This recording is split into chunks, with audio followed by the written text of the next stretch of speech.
Assalamualaikum warahmatullahi wabarakatuh. Alhamdulillahilladzi qad akhraja nata'izal fiqri li arbabil hijab.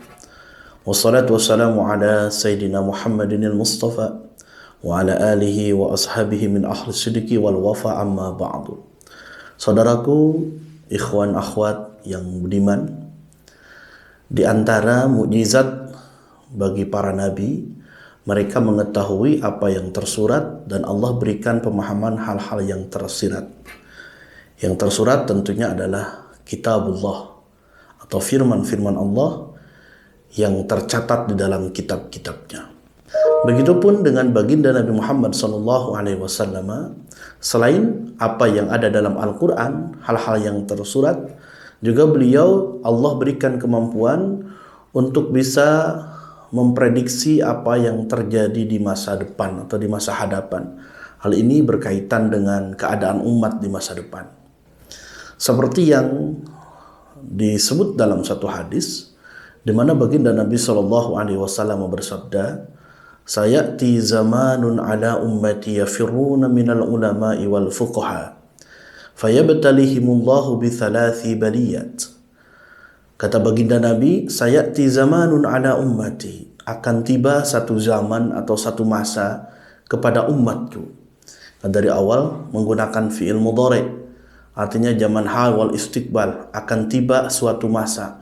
Ini kejadian yang baginda Nabi sampaikan ya, supaya kita hati-hati dan mengambil pelajaran sejak dini.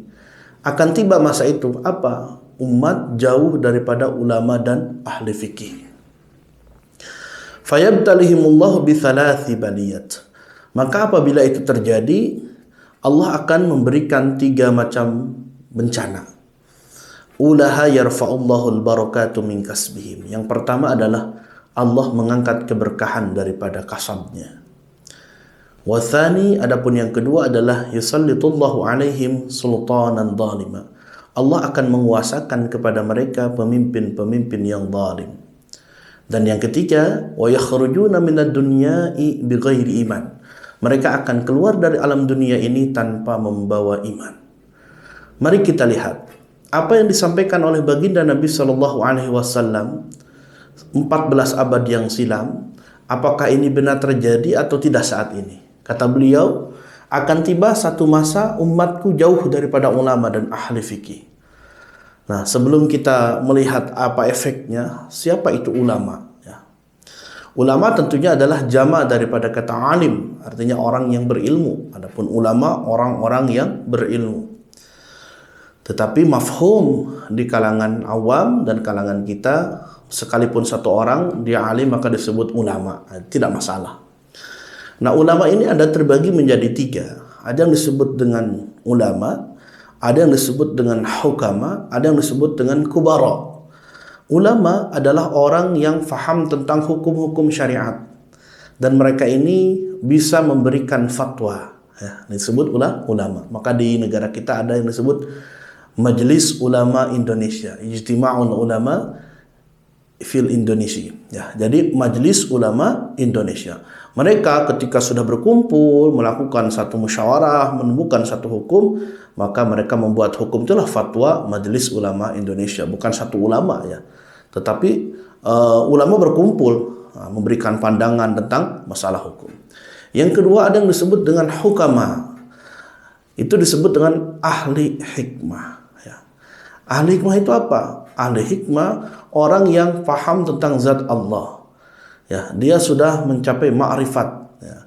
Hatinya sudah lembut. Selain orang ini memang alim dalam bidang agama, hatinya pun lembut, akhlaknya pun teduh, menyejukkan orang. Dan disebut dengan ahli hikmah.